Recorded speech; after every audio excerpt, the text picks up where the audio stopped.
Le reste viendra après. Na comprendre place na Bible l'objet Lukana no bokonzi ya lola. Et puis makamyo se koya na nini automatiquement. Oh yes. Ngeti kazaka ona ti.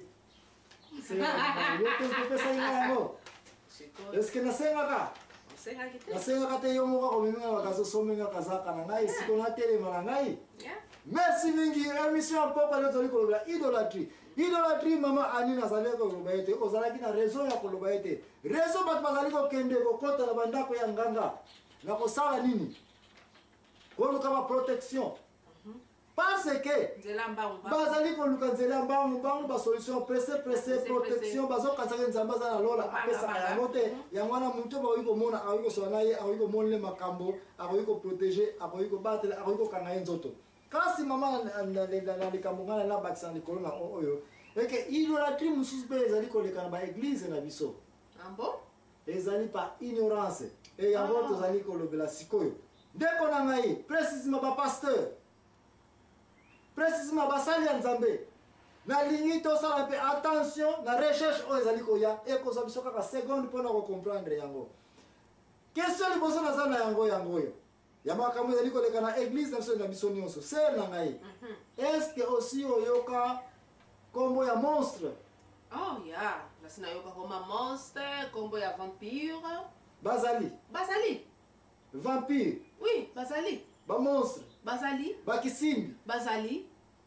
Donc yango pe ne compliqué ba ndoki pe bazali. Yeah, Bazali.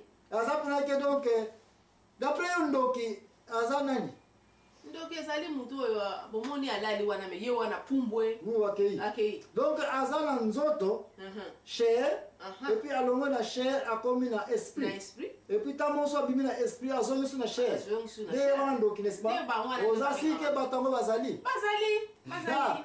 Donc on dit ko baete. Monstre bazali. Bazali. Mutamona monstre bazali. Bon, baya bazali ba oba mona omenga na mona ete me ba oba mona ba bazali. Bo kisimbi. Kisimbi pe basi ba mona ye. Ba bazali. Yeah. Akepe na moni kisimbi. Kisimbi bazali bo bano ba bota ba kisimbi. Nano mona ba onte? Ah, moi eo. Nano mona ba. Ya yo ye bisanga nano mona bano ba bota ba kisimbi to mwana mona bota mige mususu wa bota mige to batula akum. Mais to yo kana ki awa ete ba monstre bazali biloko eza spirituel, n'est-ce pas? Bando ki baza batu bazolongwa de nzoto akomi na nani donc mutu moko mona bango tezaka ka esprit, n'est-ce pas? Mais kisimbi bano za koloba bano boto kisimbi ngo mal de formation. Yeah. Yo ko simba ye. Ya ko simba. Oh wala zoli koloba handicapé physique mona boto handicapé. Mais siko pale babenga ba kisimbi kasi. Kasi mwana na ye basiko entre ou bien to séparer entre mwana boto na déformation physique. Ba peseka komba kisimbi parce que ba monique azana déformation soit mitumi balé soit mutu eza renversé ou bien déformation physique. To longola yango na mo kisimbi. Wana passé to ko simba ngo. Mais to zolo makambo tali esprit spirituel, OK? Ba kisimbi ta ma OK na ko kutana kisimbi. Oya wana pe bazali menga. Mutala mona ye.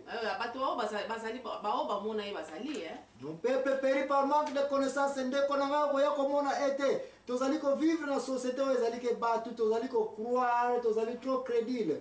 Crédible signifie muto tozali ke ba lobile likabo andimi sans preuve. Mais soki ko ko landa bien Bible elobeli yango mais na cadre ba bikila mo ezali ete et seulement na lola ba sherafin okuta na 12 mapapu ba nini mais ba wana to ba monstre parce que Bible yemo a déclaré que ba salema. En dehors de ça question sur la pose parce que comment ça n'a été dans le baquette dans un tenter de démontrer une certaine idolâtrie